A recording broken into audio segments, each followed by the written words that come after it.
Welcome, ladies and gentlemen. I'm Henrik Palmgren. This is Red Ice Radio. We are very glad to have you with us today. RedIce.tv is the website. Please check it out for more radio, videos, our TV show, and also, of course, our busy news section. Reinhardt is here, sitting in, co-hosting with us today. Thank you for getting up early. I know you're a bit under the weather today as well, Reinhardt. Glad to be here. Very good. So our topic today is going to be about Pizzagate, going over this as much as we can as possible. Our guest is Reality Calls. She's been making a lot of good videos, I think about the last month, specifically on this kind of topic, going from spirit cooking and now into the Podesta controversy, into the Pizzagate, controversy as well. Thank you for joining us today, Reality Calls. Thank you for having me. Well, very good. I'm looking forward to this. It's going to be a good topic to cover, because I've, as I told you earlier, Reality Calls, we've been doing this radio show for 10 years, and I've been talking, we came from a conspiracy angle, if you will, and then slowly moved into more nationalist politics and pro-European identity politics and these kinds of things. And one thing that has been with us from the start is stories like this. Things like this have been bubbling up to the surface.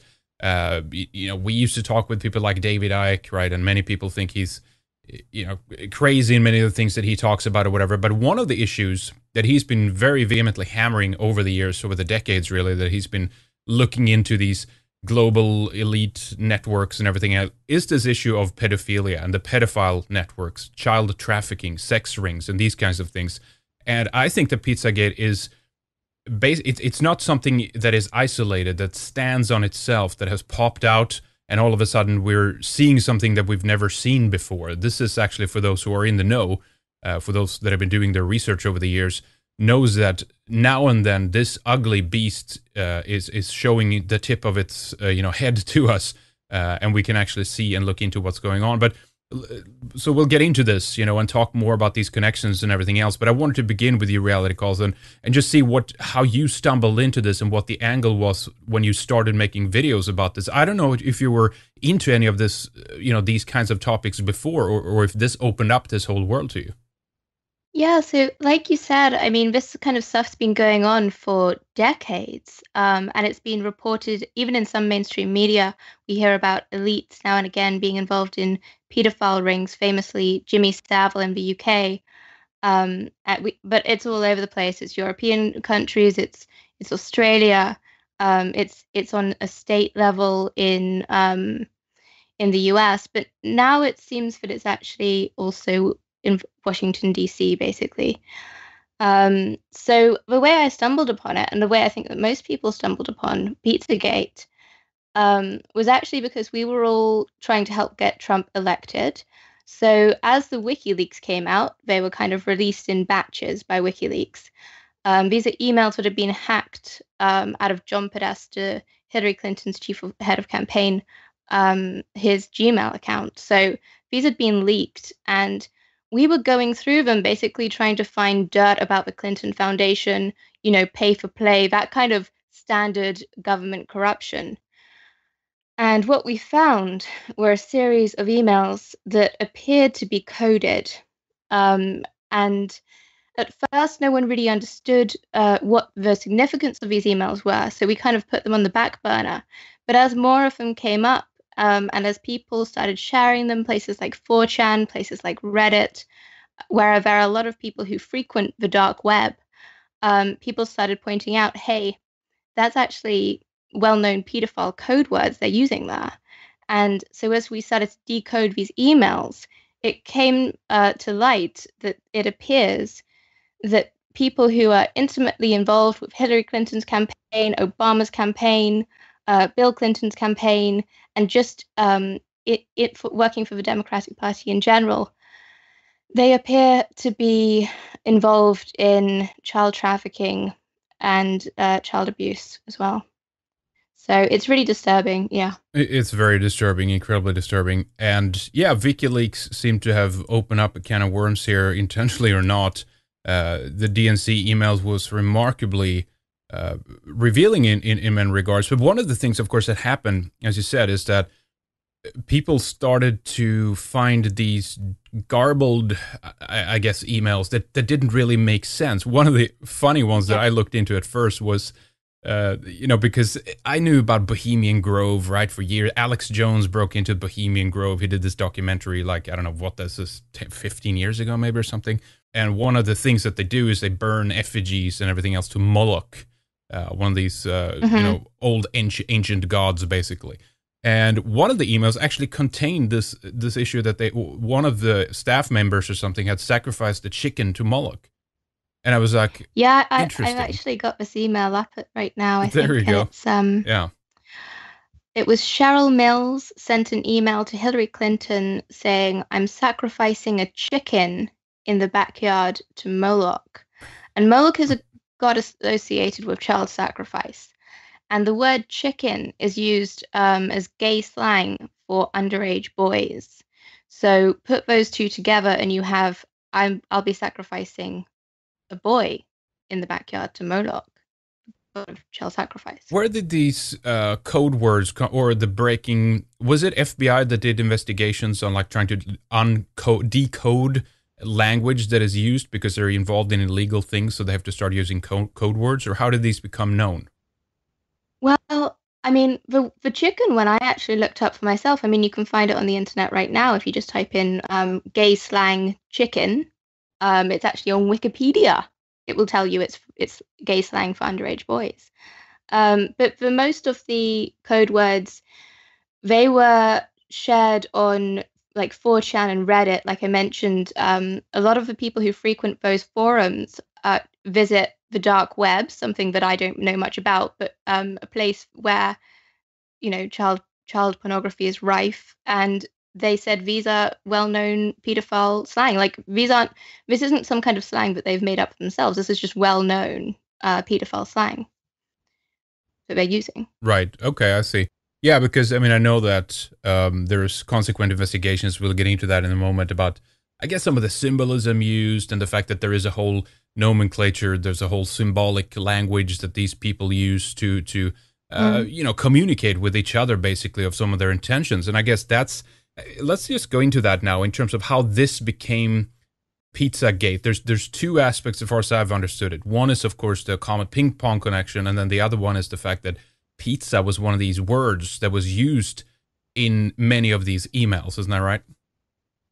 Oh, absolutely. And that's why it's called Pizzagate. Firstly, because pizza is a code word for underage girl. And secondly, because a lot of the meeting places and places that are associated with pedophiles are actually pizza restaurants, and they appear to be some kind of front for this black market business that is child trafficking. What about Comet Ping Pong? What? Hmm. How did you come into to this angle? I forget how this was blown open. This one, but it was I think through. Yeah. Yeah, go ahead. Go ahead. Well, actually, in the WikiLeaks, I didn't bring these emails up, but you can search for yourself. Just go to wikileaks.org and you search for Comet Ping Pong, and you'll find that Obama held his fundraisers there, that Hillary Clinton held a fundraiser there this time round, that some of the most rich, powerful people in the whole of Washington, D.C. frequent Comet Ping Pong. It's actually owned by a man who is one of the top 50 most powerful men in DC, powerful people in DC. So this is not just any old pizza shop. It's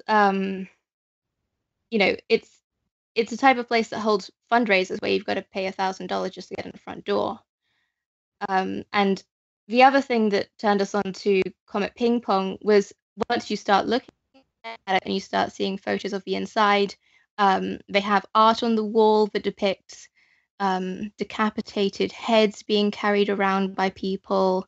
They have the two-headed phoenix, which is a typical Masonic symbolism. Have graffiti on the wall, which I probably shouldn't even mention. Uh, how much stuff can I mention on here? Oh, you Sorry. can anything you want. Let's get it all out in the open. That's what the point is of Yeah. this show. Yeah, go ahead. Well, it's you know, it says things that basically really crude things about sex, and they have like this is advertised as a family friendly restaurant, by the way. and it says all ages welcome, and it's like they try to encourage people to bring their kids there. But if you go and look at the bathroom artwork and the graffiti on the walls, it's literally got like guys jacking off while playing ping pong and stuff like that. So it's really not a normal pizza restaurant in any way. Yeah. And the more you look at it, the stranger it gets. That's definitely one thing that stood out to me as well is just the hypersexualized imagery was really out of place, in this supposedly family-friendly environment. There are a number of pictures posted on the Instagram account of James Alefantis, who I believe is the guy who runs or owns Comet Pizza, that were, like a picture of a naked man with, a piece of pizza over his crotch and, and obviously referencing the shop. So any place, I mean, I think that's pretty tasteless even for like an adult, just a regular pizza place. But if it's the fact that it is kind of marketed as a place, family friendly for kids, and then it has this, yeah, like you said, like just degenerate graffiti just makes it. I mean, that should be alarming for anyone, honestly. Yeah, like when we started discussing this, a lot of people said, well, it's just graffiti. Like, that's not their fault if that graffiti's in their bathroom. Well, actually, you'd think that they would have that graffiti removed because most people would find it Right. offensive. So it just speaks to the kind of people who are going there. Yeah, if they really wanted to, they could remove it. Yeah. Comet Ping Pong is it a chain or is it just the one location in DC there? Well, interestingly enough, I believe it's one location, although the guy who owns it, James Alefantis, owns a lot of, he owns a place next door as well, except that it's a construction company. Um, and next door to that, you actually have another pizza place called Besta Pizza, which has a pedophile symbol as its logo, which they've now taken down since this was released.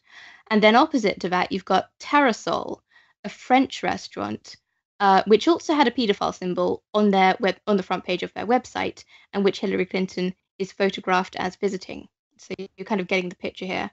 And this one is actually next door to was it like Beyond Borders. something without borders? Yeah, Beyond Yeah. Borders, Yep. which is I think it's supposed to be like an anti-child trafficking or like some kind of humanitarian aid for Yeah, it's a Haiti or charity something. focused on Haiti, funded by the Clinton Foundation, and we know that the Right. the Haitians aren't particularly keen on the Clintons after, how they after they effectively robbed their country. Stole all the money, yeah, all the donations that was Yeah, given to and, them. and did who knows what else with Haitian children. Right.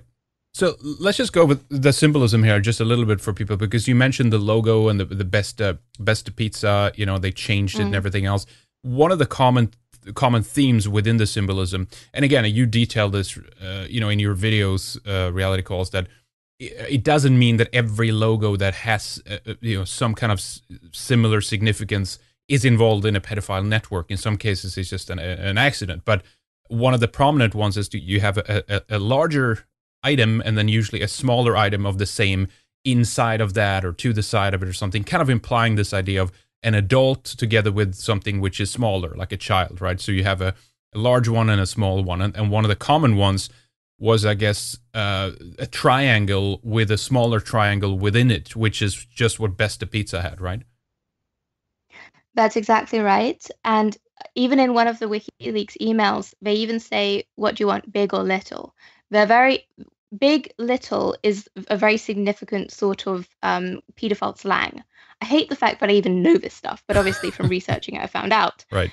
But yeah, I mean, and we see that Comet Ping Pong is owned by a corporation called Big Cheese, and cheese is means little girl, like very little girl, like under 5 to pedophiles. So by calling it Big Cheese, that's the adult equivalent, which is, I assume, someone who likes very little girls. So you start kind of understanding the slang and it all starts clicking together.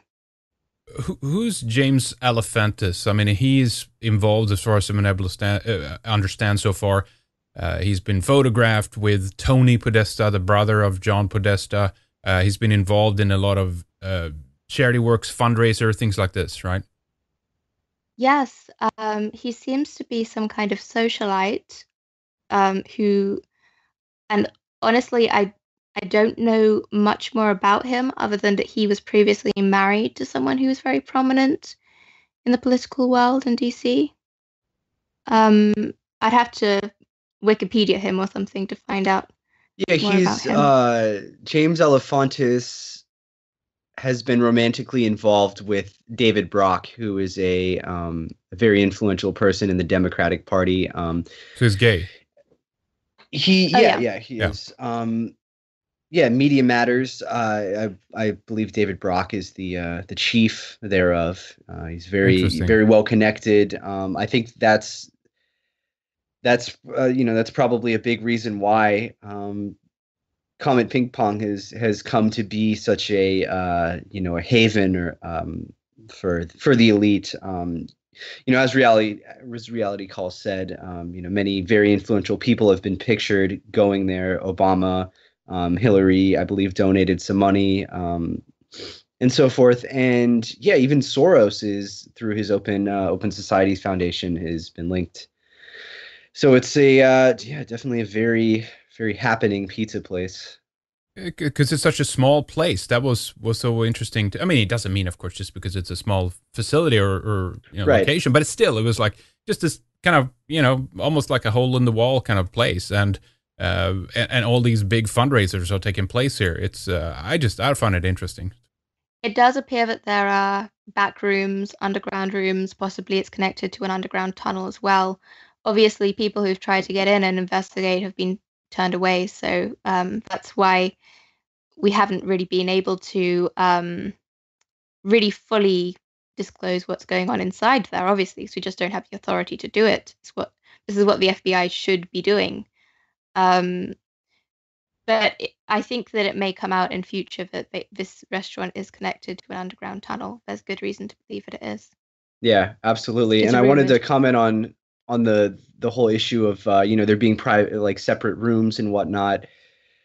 Um, yeah, there was a picture that James Alefantis posted on his Instagram, which I believe is now set to private. And it says it's got a picture of a piece of paper taped over what appears to be a door, and it says cell phone use strictly prohibited inside La Boom Boom Room. And God, yeah, please, yeah, man. yeah. And the term boom boom is apparently, again, yeah, I don't know this from personal experience, but some of the researchers have been saying that it's associated with, countries such as Thailand and Cambodia used to describe, sexual intercourse. That's what, I think the prostitutes use to kind of communicate with their limited English. So, I mean, yeah, it's all of this stuff is some people are willing to write off every piece of evidence as circumstantial, but when you look at the bigger picture, there's no way that it's all, coincidental. And going back to what we discussed earlier on in the show, we do know that there are elaborate pedophile rings, favorited and involving the elite. And we can only, every now and then we do get kind of a glimpse behind the curtain, with people like Epstein, for example. We know that the elite do these things. Yeah, and I think a lot of people they're not even they can't even make it to that level. They're not even aware of that. The idea of that there are, child sex rings involving very rich and influential people is too much for a lot of people. Yeah, I mean, one of the things when you guys brought up, you mentioned the potentiality of underground, facilities or something, or there's more underneath or whatever. Mark Dutroux, which is one Dutroux, I guess you pronounce his name, an X at the end. He's a Belgian. He was actually a serial killer, but he was also a child molester. He was convicted of kidnapping and torture and sexually abusing underage girls. This is just actually his convictions came from 95 to 96, 1 year period, but he had been doing this for a long time. He was tied to one of the bigger networks in Europe that was tied to all of these elite people, European elite. Apparently, there's even some royalty connections and everything here of Yeah. people who he funneled underage kids too, basically. And he actually had, it's a story that just came out a few months ago now. The Belgian police had done further investigations with the guy, and he planned to, have what he called, quote, an underground city of victims, that he wanted to have a whole, basically facilities in Belgium that could supply the need for all of these establishment, creeps that basically want to have children whenever they come to these places. So, I go back to that point that I mentioned before, from Jimmy Savile to Marc Dutroux, to, as you mentioned, Reinhard Epstein. All of these people, it peers up now and then, but it seems that there's no, we don't have an Interpol that is cracking down on the whole ring, and they don't seem to be able to squash the head of this thing. It's very worrying to me. Yeah, definitely. And, just another example of a very, a member of the elite involved in, some of this kind of stuff. A man named Robert H. Richards IV, who is, an heir to the DuPont family fortune, was, convicted of raping his 3-year-old daughter, something like that. And he was convicted. He was sentenced to 8 years. But the judge ended up writing it off and saying that, the defendant wouldn't fare well in prison. So he pretty much was able to, he raped his child daughter, and he didn't, to my knowledge, he didn't serve any time. He probably got, 8 years probation. That's what he got. And that's insane because, normally sex offenders, in particular pedophiles, are put into solitary confinement because just the way that prison culture is, people are very, very moral about certain things in there. And if you're a pedophile and you're in general population, they're going to kill you, or they're going to beat you to the point of death. So the idea that he wouldn't fare well in solitary confinement, what is that? This is a perfect example of, there being two different sets of standards. The law doesn't really apply to those who have power. And I think that's kind of self-evident. Hillary's case, while not related to pedophilia, but her mishandling of classified information is a perfect example of that. We know, based off of everything that came to light, that she absolutely did. But here she is, and she's not, she's not going to go to jail unless Trump really pushes it. Yeah, that's right. Yeah, sorry, just going back quickly to James Alefantis, I just quickly did some research, and there are literally just people asking, so why is James Alefantis listed as the 49th most powerful man in Washington, D.C.? Because, there literally is no reason that he should even be considered to be a powerful man in Washington, D.C. But he just basically seems to be a socialite who happens to have been in a relationship with a guy called David Brock, who ran Hillary's super PAC called Correct the Record, and that's it really. But why does he have so much? Why does he wield so much power? Why is he constantly having all these high-level politicians come over to his pizza place?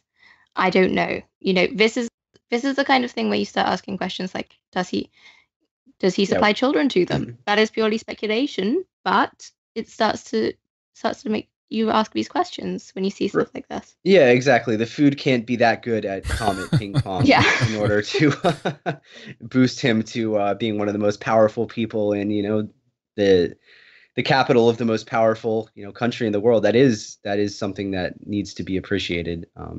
But I think he's providing another service, a service that caters to some very sick needs, but needs that exist within the elite to a certain degree. What I think there's two aspects to this, and one seems to be you have people themselves that have been probably molested and abused, and unfortunately carries on the cycle of abuse. It's something with the psychological makeup of the damage, if you will, that's done. Some people actually tie this, of course, to, it's called dissociative identity disorder today, DID, but it used to be called multiple personality disorder, basically, right? And I think even you, Reality Calls, you brought this up in one of your videos, even of what some of the artwork that was, I think that was hanging in either Tony or John Podesta's home that was done with, was it Rita Pratt? Was it? Or Rhea Pratt? Well, there's this woman who it seems that she's suffered from, well, she's been diagnosed with dissociative identity disorder, and it seems that she was abused at the hands of such a cult. But yeah, when I made that video, there was kind of like this idea going around that had been hung in Comet Ping Pong. But since then, I haven't been able to find a source to actually say that it was hung in Comet Ping Pong, so I'm kind of reserving that for now. Okay. Yeah. But there certainly is other artwork associated with Comet Ping Pong and with Tony Podesta that is just as disturbing, of dead kids, of people who are decapitated. I've got some right here actually. It's all just very odd. There's some I'm going to release tomorrow actually in Tony Podesta's house. It's of a human baby that's kind of half pig, half human baby, and its siblings suckling on its half pig, half human mother. Like, this is in Tony Podesta's house. He did was it one of the magazines that came and visited his house, and he was quite Yeah. open. That's how much of this became known, I think. Yes, Yeah. it's Washington Life, I think it's called, and they photographed a lot of his artwork. So there's like one of these pictures, it's of a schoolgirl pulling her two dead schoolgirl companions on a makeshift sled. Who would want this on the wall? It's all very odd. Yeah, it is. And some people are willing to just write all of this off as oh, it's just art. It's, they just like weird art. But I think aesthetics and, personal artistic preferences are kind of a window into the soul. I Very think much, that you can, I mean, art is essentially symbolism, and you have to ask yourself what a particular piece is representing. And if it's, some of these pieces of art that are apparently linked to Tony Podesta. I'm looking at one right here by an artist by the name of Biljana Djurdjevic. I probably butchered that, but yeah, and I'm looking at one, and it appears to be, a prepubescent boy in his underwear in some kind of shower. Like a swimming pool, an empty swimming pool, I think. Yeah, right? like a group shower area, and he's tied up, and his eyes are completely black, and he looks emaciated. I mean, that is just grotesque. Like the idea that you can find any kind of beauty in that, And once again, going back to the symbolism thing, what is this really representing? What does it say? This isn't like some kind of abstract critique of modern society or something. It's just. It's pedophile art. That's all that it is. Yeah.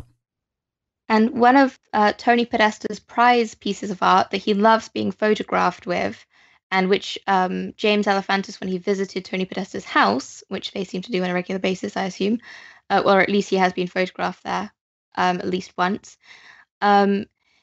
he took a photo of this sculpture. And this sculpture is an exact replica of one of Jeffrey Dahmer's victims, and Jeffrey Dahmer's a serial killer. It's decapitated. There is no head, and it's hanging from the ceiling by a wire in his stairwell. And again, why would someone want a replica of a serial killer's victim in their house? And if you know anything about serial killers, they love storing parts of their victims' bodies, their victims' clothing, their victims' jewelry. They love keeping these mementos around them. So the fact that Tony Podesta has all these mementos of like dead kids, dead body, right. Sculptures of dead bodies, why? Who would want that kind of thing to fill up their home? It really doesn't speak very well of him. Let's talk about Tony a little bit, and then we can get into John Podesta a bit more, because that's kind of the other, I guess it's another angle. There was two different strains, if you will, going, and then these converged at one point with the Podestas, one going to the Comet Pizza, that whole thing. And then, of course, but this began, let's remember that again, with spirit cooking, Marina Mhm. Abramovich, that whole connection. What can you say Mm. about that? Right. So actually, this was one of the first emails that really got my attention was when Marina Abramovich, who her day job is a performance artist, and her art consists of doing things like painting with blood on walls, writing out stuff that most people would recognize as satanic, such as like 666 and like um, all these kind of symbols and everything. Writing spells about, cut your finger and feel the pain and all this kind of thing on the walls. Um, so she invented the concept of spirit cooking, which basically appears to be something to do with some kind of satanic ritual. Um, and she's emailing Tony Podesta, hey, do you want to come over to my place for dinner, for a spirit cooking dinner? And Tony Podesta just emails John Podesta and addresses John Podesta's wife, Mary. Mary, Marina would like us to go to dinner with her. Do you want to come? So they're obviously speaking in a very casual way about Marina Abramovich, which goes to show that they're on like a first name basis with her, and they're just going over to dinner with this woman. And this woman, there I've documented a lot of her so-called work, her artwork in quotes here. And again, it's just really sick stuff. It's her dressing up as a witch with a massive big pointy hat. It's her, doing really grotesque stuff that most of us would not want to do, such as eating directly off a naked woman's body, stuff that looks like blood. Who knows what's actually in there?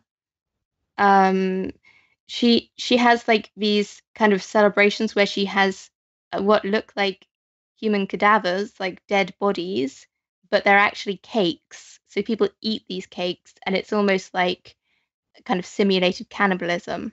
Yeah, I saw that. It was a Yeah. naked woman that they appeared to be eating, and of course they when it was time to start slicing up the cake, they started with her vagina and her breasts first. So it's just this obsession with the grotesque and with just carnality. It's there's it's kind of the base, the material, flesh and all of that. I've seen other pieces of her artwork where she's just like you said, cadavers. It's just like her surrounded by what looks like dead body parts. It's very gross. Reinhard, remember we talked about this for a little bit. We talked about kind of I guess the silliness a little bit of her and some of her approach and stuff like that. It was like kind Yeah. of toying with some of these quote Satanist ideas, right? The fact that it's like, well, do these people Yeah. really know what they're doing? And I mean, even the fact that her Twitter handle is like ending with 666, it's like, ooh, they scary Yeah. people and all that kind of stuff. But I have to say, the more I've been looking into the connection and the consequent kind of networks that she seems to be involved in, it looks definitely more serious today than it did when we spoke about this last time, I must say. Yeah, definitely. As to the question of whether or not, how serious she is about the occult stuff, because a lot of it is presented as art. She did an AMA on Reddit a while back, and someone asked her a question pertaining to, doing ritual. Like, if you do a ritual, under what context is it art, and under, which context would it be considered to be, a legitimate occult working? And she replied, well, if you're doing it in public at an art show, then yeah, it's going to be art. But I mean, if you're doing it in the private, in the privacy of your home or something, then that same ritual would be a legitimate occult working. So I think that Marina is, or at least is, sincerely interested in what is commonly known as the occult and magic, esotericism. As far as how well read she is and how experienced she is within that sphere, I don't think any of us really know. But yeah, I think that the kind of the dynamic is that these people, like the Podestas and the politicians, they're kind of plebeians as far as that is all concerned. I don't think they're staying up late reading Aleister Crowley and Peter Carroll and trying to figure out the secrets of the universe. But I think that they do kind of associate with people who do know their stuff. Yeah, what do you think, Reality Calls? Well, I've there was this live leak video, but I really should go and download, but I haven't downloaded it yet. Where she's basically telling people how to make potions and how to do spells and stuff like this. And she's giving very explicit instructions on quite sick things. They also do such things as consuming people's blood, consuming, semen, consuming all sorts of, things that most people would not consider a normal part of a recipe. um, Right. so, and Hopefully not. I mean, I, you've got to be pretty committed to be willing to do that, Well, one thing you pointed out is her age, which is pretty interesting. I mean, we know that Yeah. they're into these kinds of maybe kind of an obsession with youth, right? I think that's the very Yeah. attraction by infants and underage children and things like that in itself. But the fact that she's supposedly 70 years old, right? Yeah, she's 70 in a couple of months, but everyone who I've shown her photo to, like just who don't know who she is, they've all said late 30s, some have said early 40s max. So she looks 30 years younger than she is. And that is Yeah, significant in it's a bit itself. I disturbing, mean, isn't it? yeah, it's really because there are quite a lot of photos of her partially naked, so you can see she does not look like a 70-year-old woman at all. And if she'd had plastic surgery, it probably would be fairly evident because we see 70-year-old women who've had plastic surgery all the time, don't we? But like she looks better than Madonna. Madonna's had loads of plastic surgery. So Right. it does make you wonder whether all this occult stuff is paying off for her in that sense, since I assume that youth and beauty and stuff like that would be something that she would aspire to maintain through this kind of magic with a K. And a lot of celebrities do seem to really look up to her. Like Lady Gaga seems to be one of her biggest fans. So Right. there are a lot of other celebrities you can see her pictured with because she goes to a lot of these kind of like high profile parties and stuff like that. So they at least think that she's got something going for her. So who knows?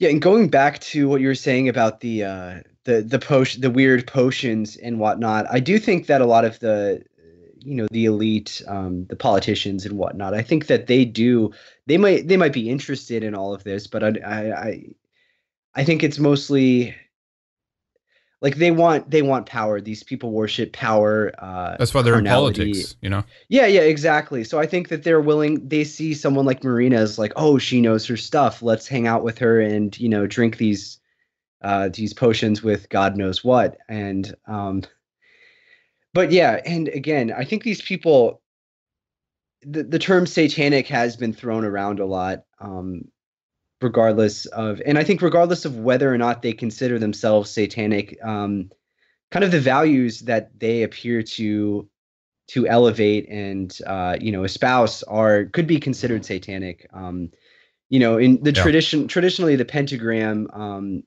where it has the in its normal form has at the top, is the top part represents spirit, and within Satanism the pentagram is inverted, which represents matter over spirit. And I mean that's clearly what we see here with the artwork, with the aesthetics that these people favor. It's focused on sex. It's focused on blood, biological fluids. I mean, these people essentially do worship like the very carnal, Carnal. earthly, Yeah. Yeah. principle.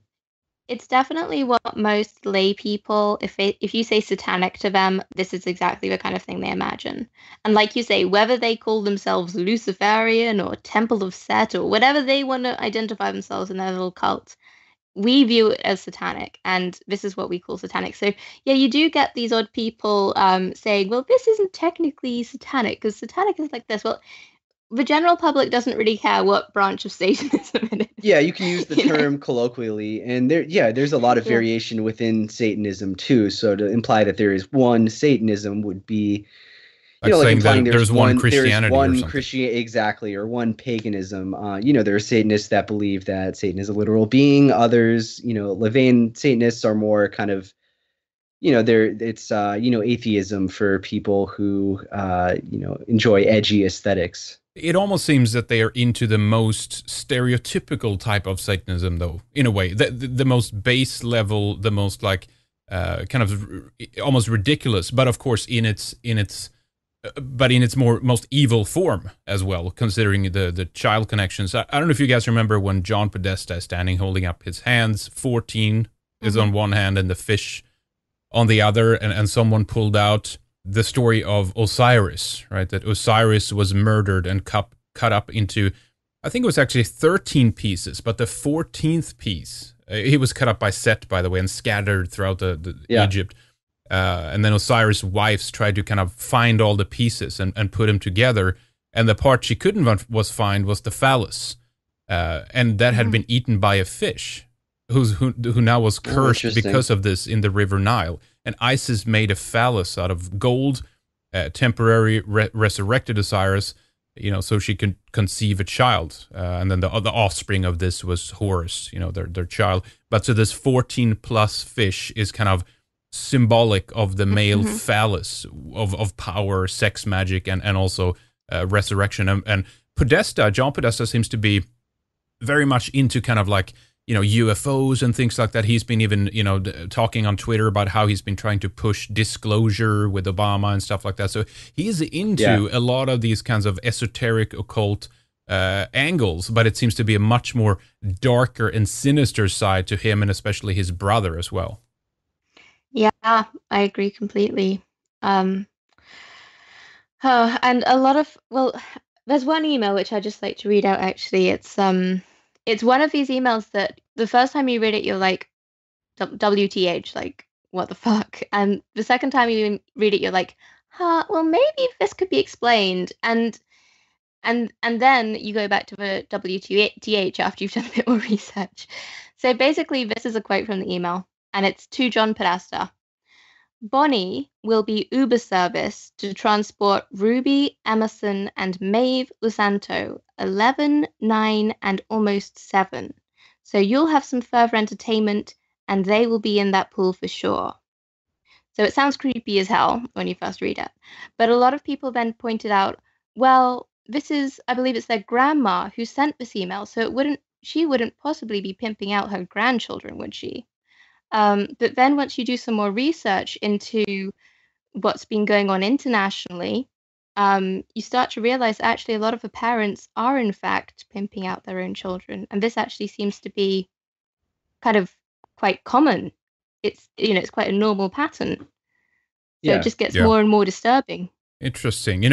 Guys, I think we should take a break here in a little bit. There's a couple of more things I want to clear off the table here before we do that. But just a heads up then, some of the more things we want to discuss here in the second segment is Andrew Breitbart, what he actually knew. Reinhardt did a video on this last night, and I think you as well, Reality Calls, brought this up in your latest video about he tweeting about this. A video came out with him talking about John Podesta in a very angry way, should we say. But there's more to this, of course. We need to talk a little bit more about Jimmy Savile, some of the supposed investigators or some of the conspiracy people that have been looking into some of this. There's a number of murders that have occurred. They've been, as you say, suicided. It seems like we need to get into that as well. So it's much more to discuss here. It's very interesting, and we're really just kind of scraping the surface on this, really. There's so many connections, so many smaller clues, and there's many investigators, if you will, that are helping out to decode much of this and helping to bring this to the surface. But Reality Calls, I wanted you just to mention a little bit about your YouTube channel and kind of give us a plug for that and let people know how they can follow your work, and if there's anything else you'd like to say, either about yourself or something you have upcoming before we take a break. Sure. Well, if you're interested in this topic, I suggest you go and find my YouTube channel. It's called Reality Calls, and on there I document. You can see all the images, you can see all of the social media posts and everything. Pretty much I try to document as all the evidence that people find through forums and stuff. I just try to put that all in like a presented video format so that people can easily digest it and get what's going on without needing to troll through all these forums and everything. And you can also find me on Twitter at RealityCallsV. Very good. We'll have the links up to this, folks, so you can click through from our site All right, this is very interesting. I'm looking forward to talking more about this. So stay with us, ladies and gentlemen. Of course, if you want to join us in the second segment, do go to redicemembers.com. This is an independent, commercial-free, ad-free radio show that is supported by listeners like you. Do join us in the member section. Sign up for a membership with us, redicemembers.com. That's the best place to go to get everything that we do. So do join us there. But yeah, we'll take a short break here, ladies and gentlemen. Stay with us. We'll be right back with Reality Calls and Reinhard.